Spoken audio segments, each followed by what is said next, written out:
Close your eyes. Let the noise of the modern world slowly disappear. No traffic. No phones. No glowing screens. No distant engines. Instead, imagine a small village somewhere in medieval Europe, nearly 1,000 years ago. It is late at night. The moon is hidden behind thick clouds, and a cold wind moves slowly across the empty fields. You are standing outside a tiny wooden house. There is almost nothing around you. A crooked fence. A muddy path. A few dark trees. And somewhere far away, a dog is barking. This is the world of the medieval peasant. A world without electricity, supermarkets, hospitals, or comfortable beds. Tomorrow morning, before the sun rises, the people inside that little house will wake up. They will work. They will eat whatever food they have. They will worry about the weather. They will worry about hunger.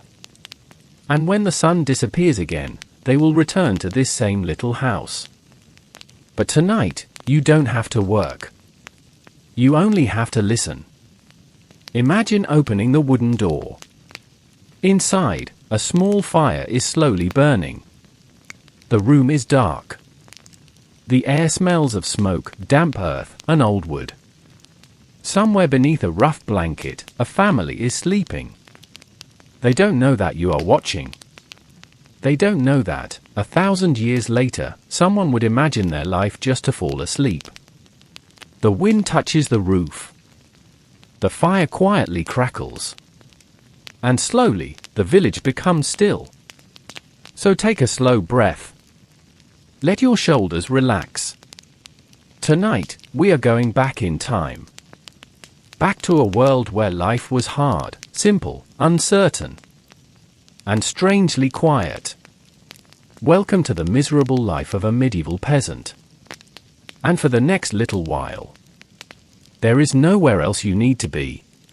The first thing you notice is the smell. Smoke. Damp earth. Wood.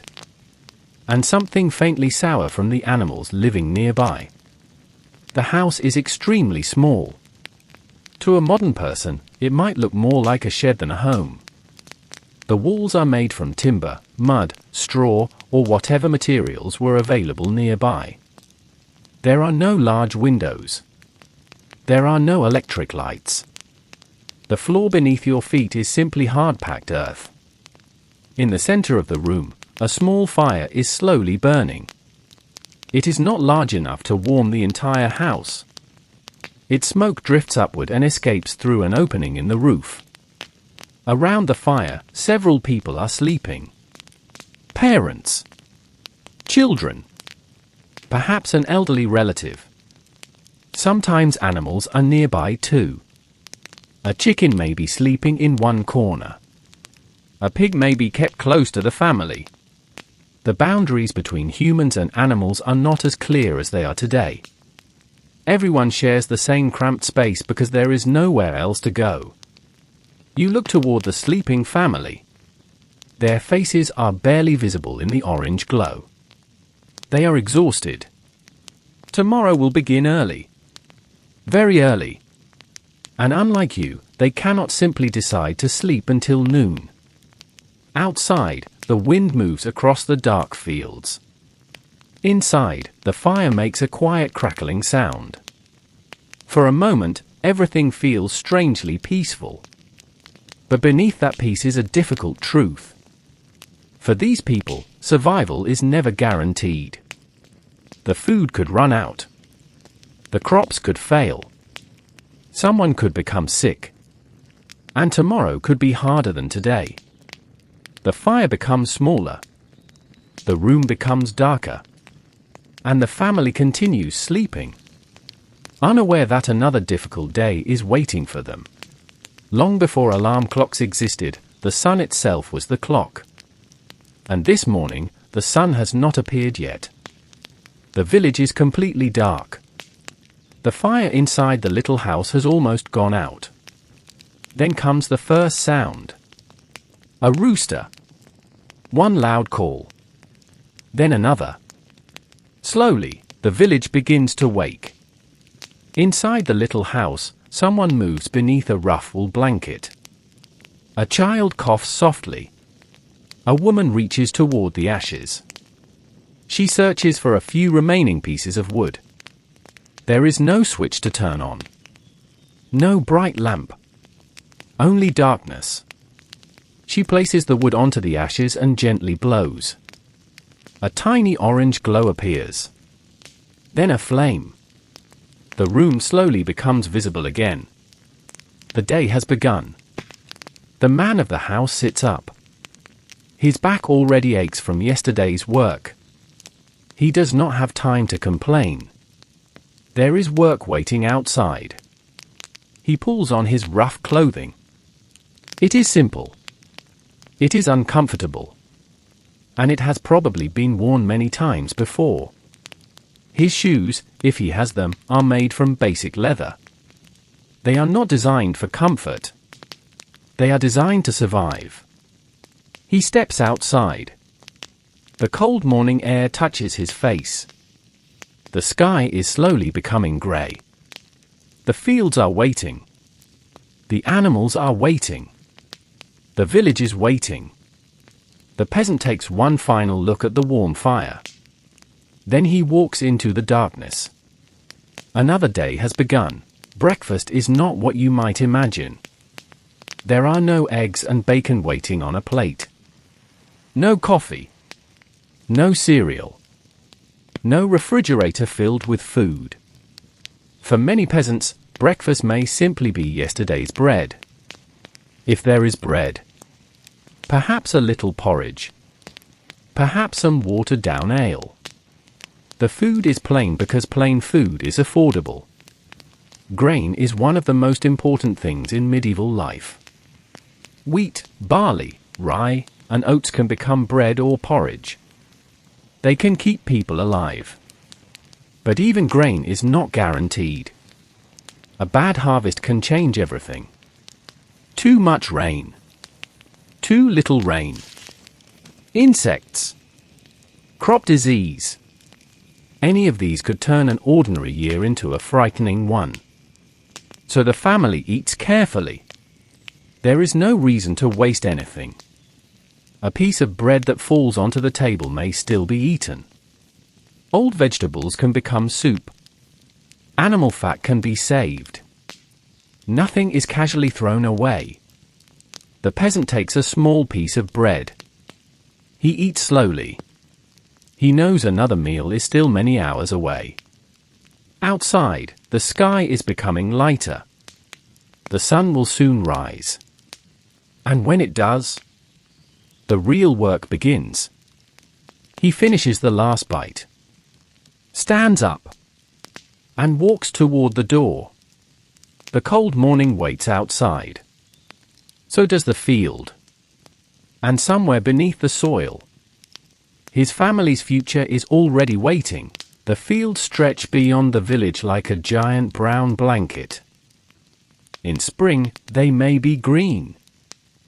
In summer, golden. In autumn, heavy with crops. And in winter, cold and empty. The peasant walks toward them carrying whatever tool he needs. A wooden hoe. A simple shovel. Perhaps a basic plow. Nothing is powered by an engine. Every movement comes from muscle. If the soil is hard, the work becomes harder. If the rain has made the ground muddy, walking becomes harder. If the sun is hot, there is no air conditioner waiting nearby. The peasant grips the wooden tool and begins. Again. And again. And again. The work is repetitive. Dig. Lift. Turn. Push. Step. Repeat. There is no music playing in the background. No podcast. No phone. Only the sound of breathing. the scrape of wood against earth, and occasionally, the cry of a bird overhead. Hours pass slowly.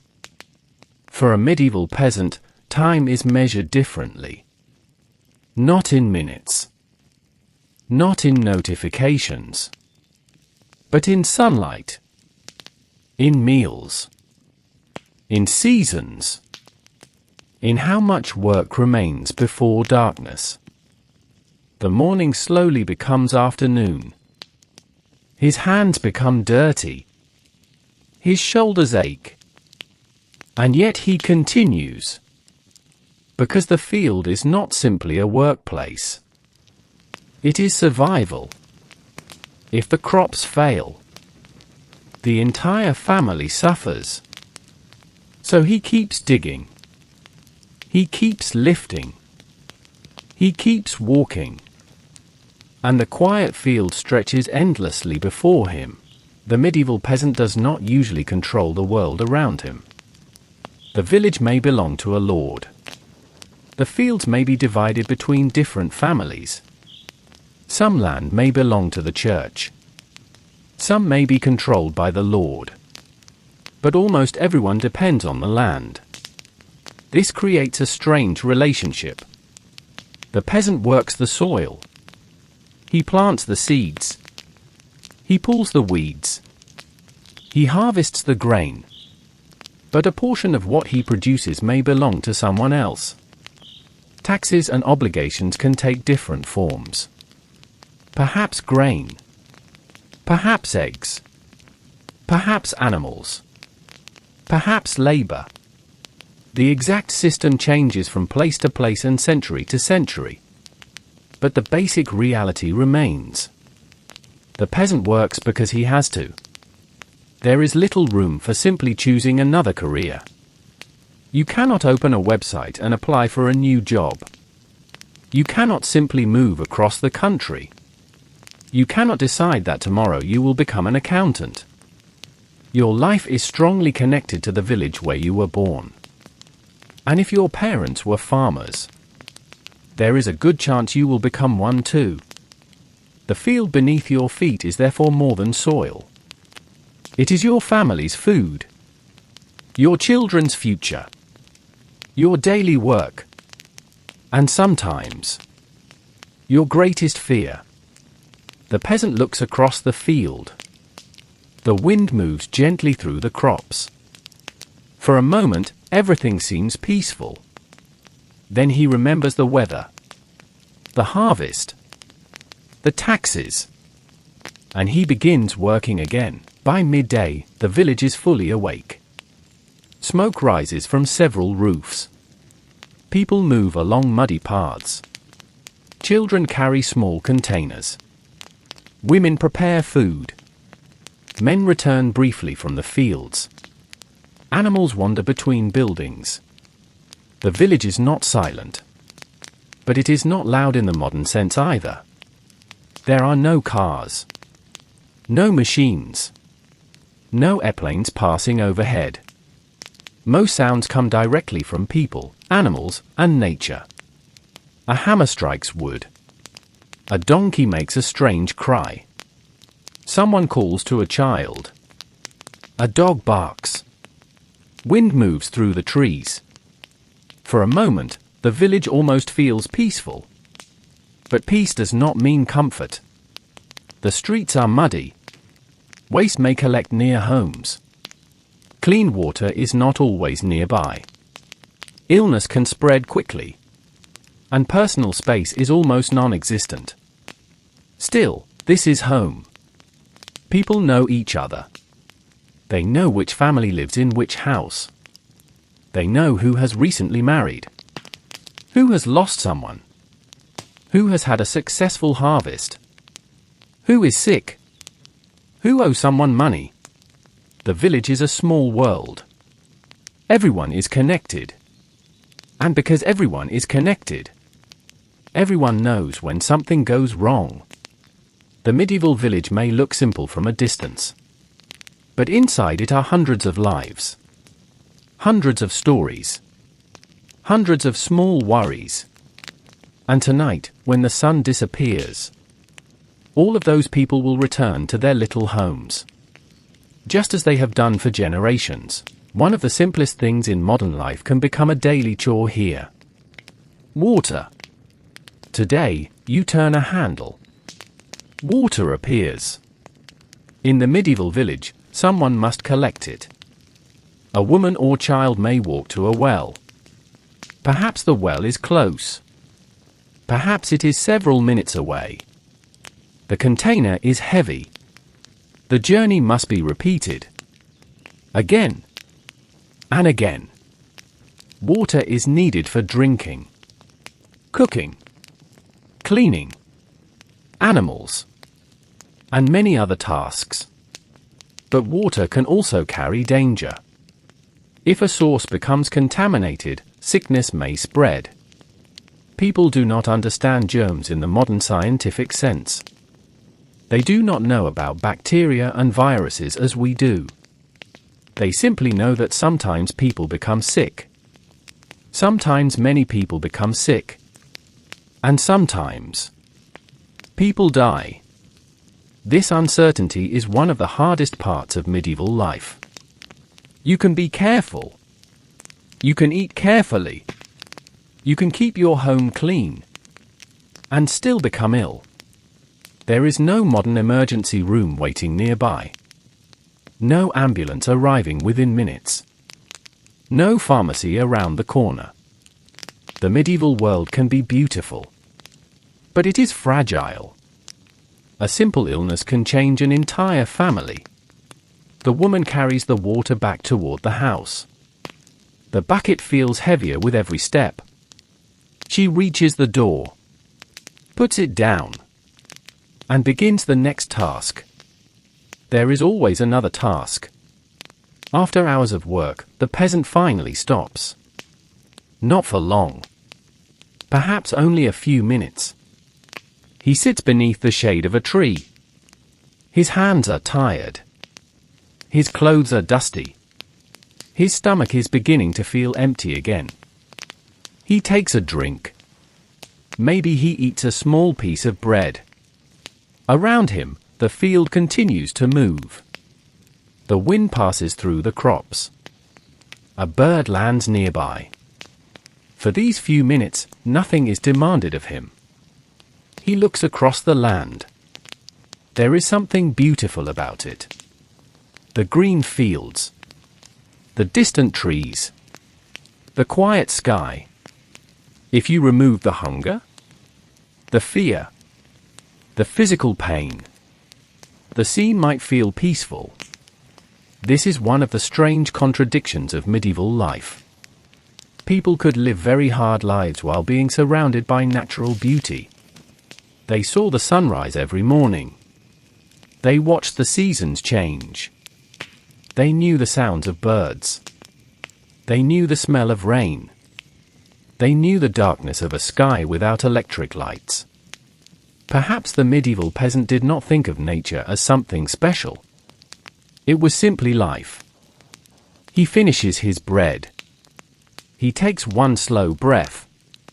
Then another. For a moment, he closes his eyes.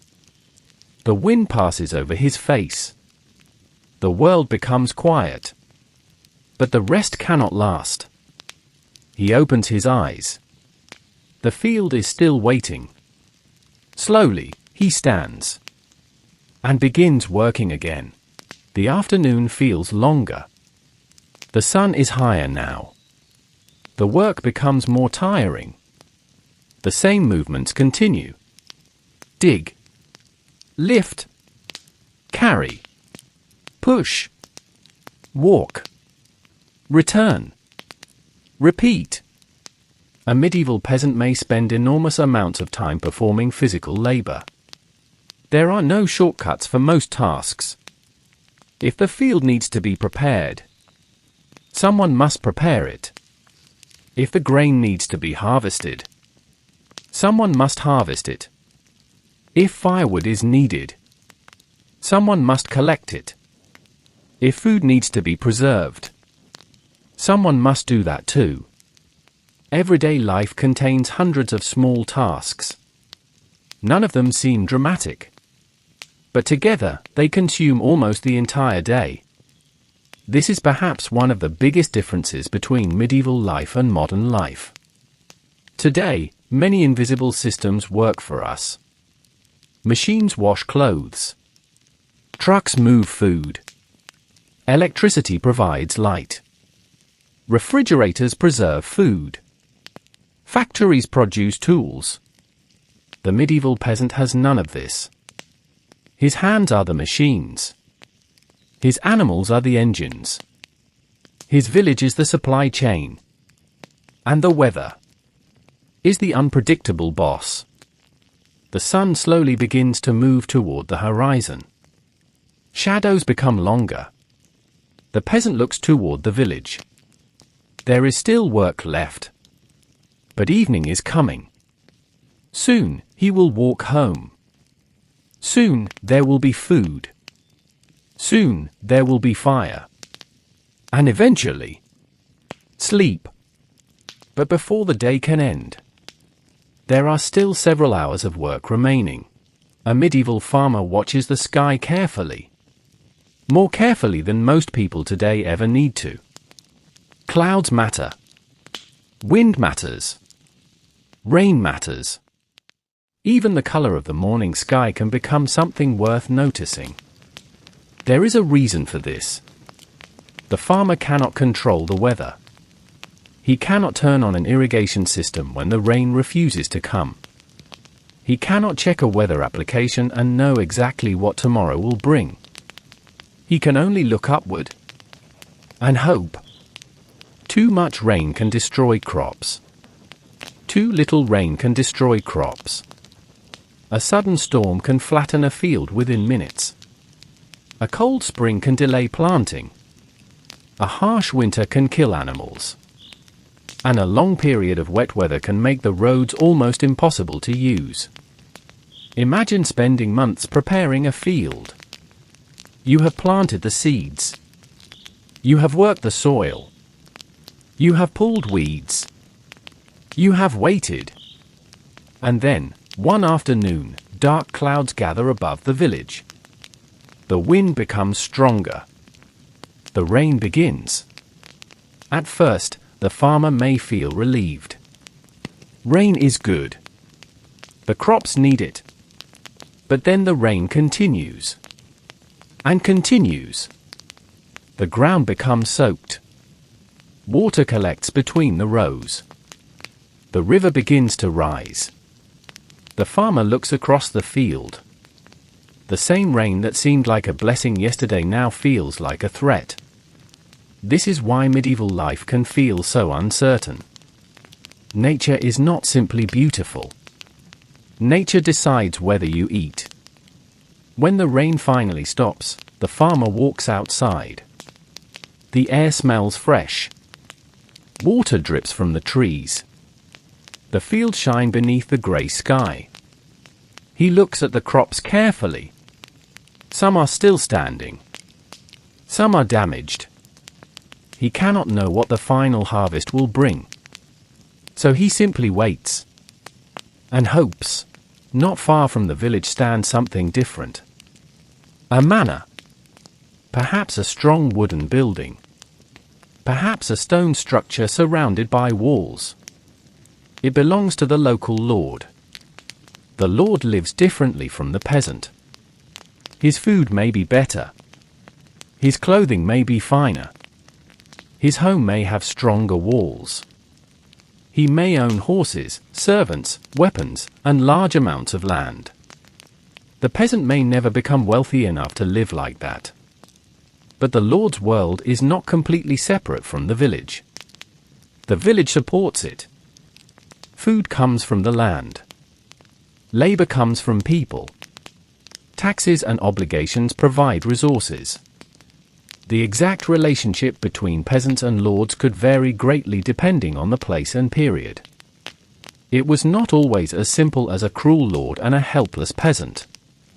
A lord could provide protection. He could oversee local disputes.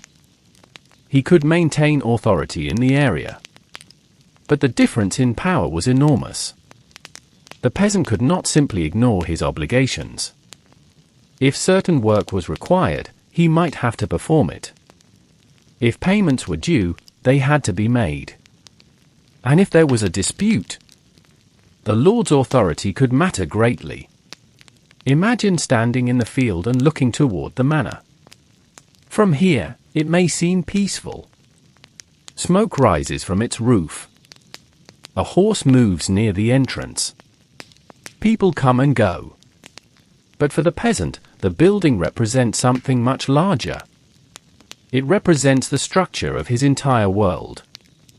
He works the land. The land feeds him. And the land connects him to the Lord above him. He looks away. The sun is still high. There is work to finish. So he lowers his head and returns to the field. There is another important building in the medieval village. The church. Its bell may become one of the most familiar sounds in everyday life. A single ringing bell can travel across the fields. It can reach people working far from the village. For medieval communities, the church is more than a building. It can be a place of worship. A place where people gather. A place where marriages are remembered. Where children are welcomed. Where the dead are mourned. And where important news may sometimes be heard. The medieval world is deeply shaped by religion, although beliefs and practices vary across regions and centuries. For ordinary people, religion can provide a sense of order in a world filled with uncertainty. Disease is mysterious. Weather is unpredictable. Death is common. The future is unknown. Faith gives people a way to understand things they cannot control. Imagine entering the church after a long day in the fields. The outside world is bright. Inside, everything is darker. The walls are cool. The air is still. Perhaps a few candles are burning. You hear quiet voices. For someone who has spent hours under the sun, this darkness may feel peaceful. There is no field here. No muddy road. No heavy tool. No immediate task. For a few minutes, the peasant can simply sit. The church bell rings again outside. Its sound moves across the village. Then slowly fades into the evening air. The peasant stands. He steps outside. The world is waiting again. But for those few quiet moments, he was able to rest. Children in medieval villages begin learning about life surprisingly early. They do not necessarily spend their days inside classrooms. Instead, they learn by watching, by copying, and by helping. A small child may begin with simple tasks. Carrying small objects. Collecting sticks. Watching animals. Helping younger children. As the child grows older, the work becomes more demanding. A boy may begin helping in the fields. A girl may help prepare food, care for children, work with animals, or assist with household tasks. But childhood is not completely without play. Children can still laugh. They can still invent games. They can still chase each other through the village. They may play with simple objects made from wood, cloth, or whatever materials are available. There are no video games. No television. No brightly colored plastic toys filling entire rooms. Their world is smaller. But imagination is not. A stick can become a sword. A piece of wood can become a toy horse. A muddy field can become an entire kingdom. Children learn the landscape around them. They know where the stream is, where the animals are kept, Which path leads to the church? Which tree gives the best shade? And slowly, almost without noticing, they become useful members of the household. This is one of the saddest differences between their world and ours. Modern childhood can last many years. Medieval childhood often moves more quickly toward responsibility. The child watches the adults. The adults work. And eventually, the child begins working too. The village becomes their school. The seasons become their lessons. And everyday life becomes their teacher. Eventually, the sun begins to fall. The fields become darker. The workers start walking back toward the village. After a long day, everyone is tired. Inside the little house, someone is preparing the evening meal. A pot hangs above the fire. There may be soup, porridge, beans, vegetables, perhaps some bread. The meal is simple. But after hours of physical labor, simple food can feel like a feast. The family gathers around the fire. The room is warmer now. The smell of cooking fills the small space. Someone speaks quietly. A child laughs. Someone moves a piece of wood closer to the flames. Outside, animals settle down for the night.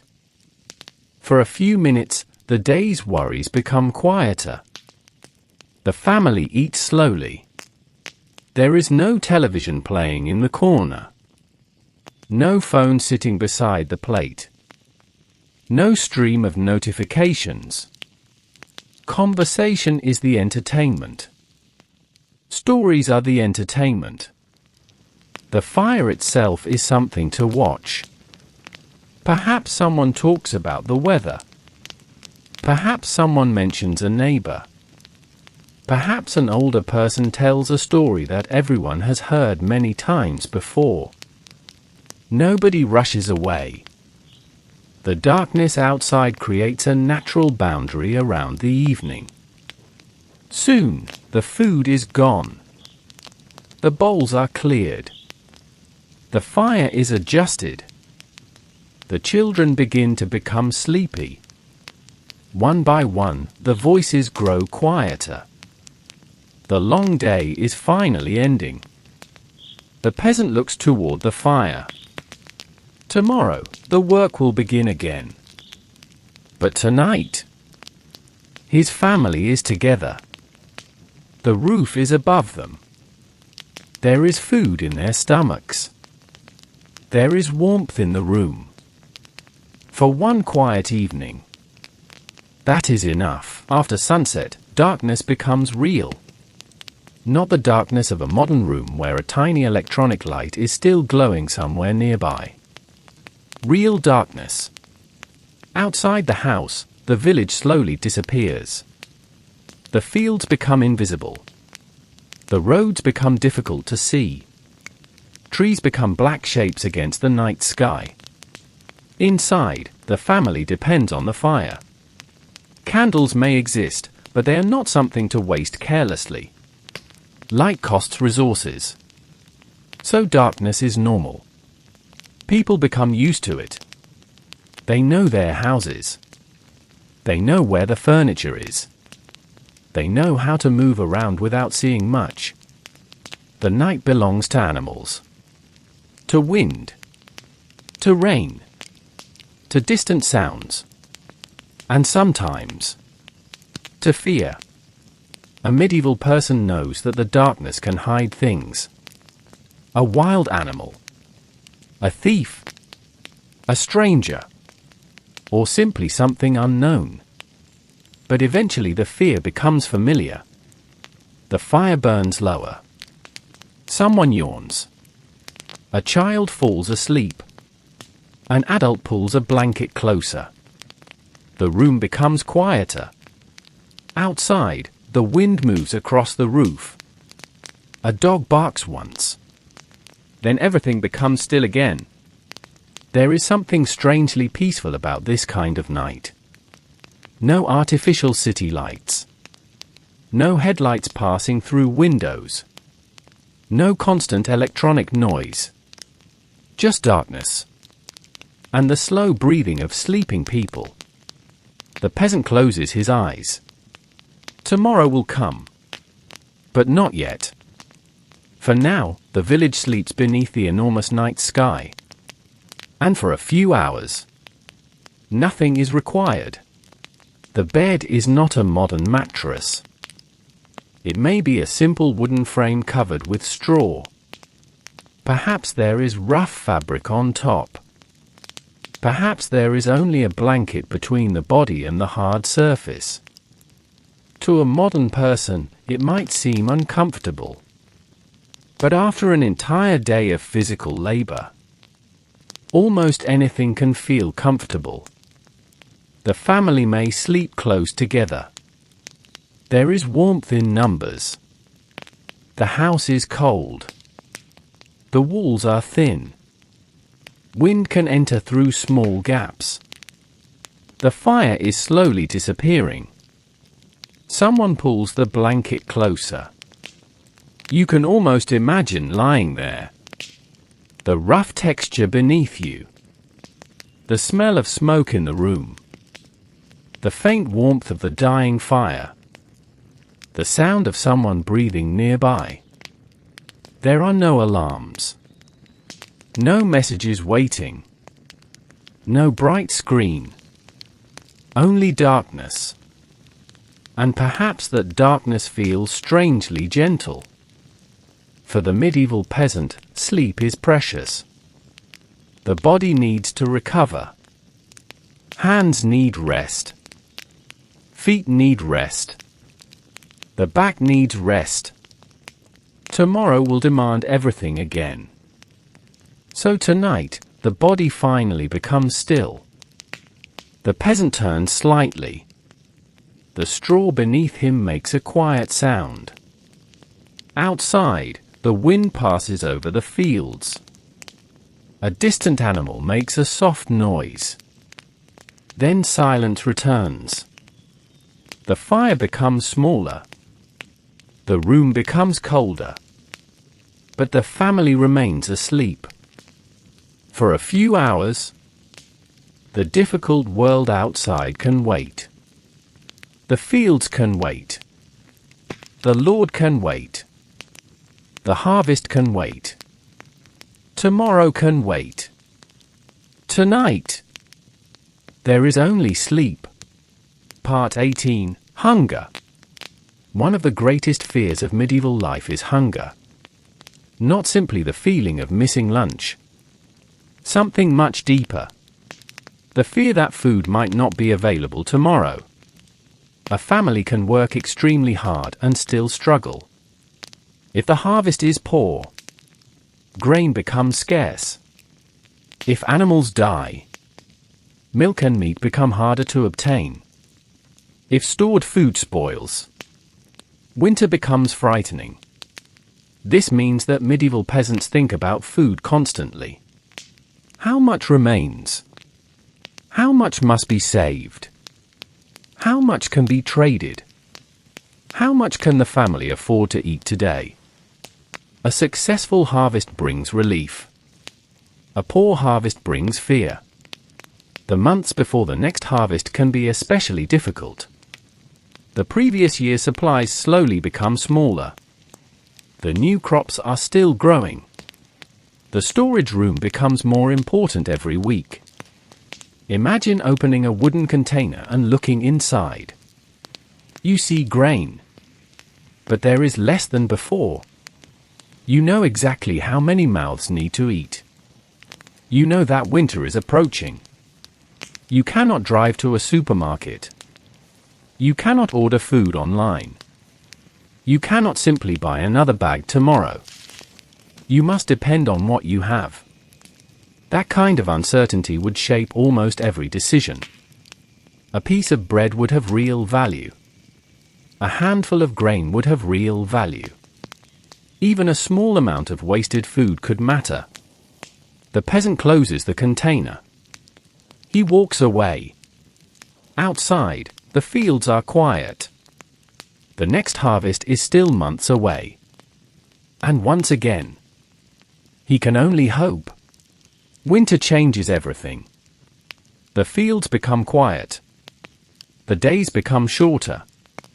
The air becomes cold. The sun disappears earlier. Farming slows down, but life does not stop. There is still work. Firewood must be collected. Animals must be fed. Clothing must be repaired. Tools must be maintained. Food must be carefully managed. And the fire must keep burning. Firewood becomes extremely important. A warm fire is not simply comfortable. It can mean survival. Imagine waking before sunrise on a winter morning. The room is freezing. Your breath is almost visible. The fire has become only a pile of grey ashes. Someone has to get up. Someone has to find wood. Someone has to bring the fire back to life. Outside, the village is covered in cold darkness. The roads may be muddy. Sometimes they may be covered in snow. Travel becomes difficult. Winter tests everything. If the harvest was good, the family can breathe a little easier. If the harvest was poor, every meal becomes a calculation. How much can we eat today? How much must we save for tomorrow? How many weeks remain? Yet winter also has a strange peacefulness. The fields rest. The village becomes quieter. Inside the homes, people sit closer to the fire. Someone repairs clothing. Someone works with wool. Someone tells stories. The darkness comes early. And after a long year of farming, perhaps winter offers one small gift. Time. Not much, but enough to sit beside the fire and listen to the wind outside. Imagine wearing the same basic clothing again and again. There are no shopping malls, no online stores, no closets filled with dozens of outfits. Clothing is valuable. Fabric requires labor. Making clothing takes time. Wool must be collected and prepared. Flax may be processed. Leather must be worked. Every piece of material represents effort. So a medieval peasant's clothing is practical. It protects the body. It keeps out some cold. It survives physical work. And when it tears, it is repaired. Again. And again.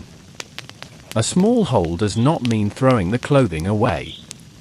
A broken piece is stitched. A worn section is patched.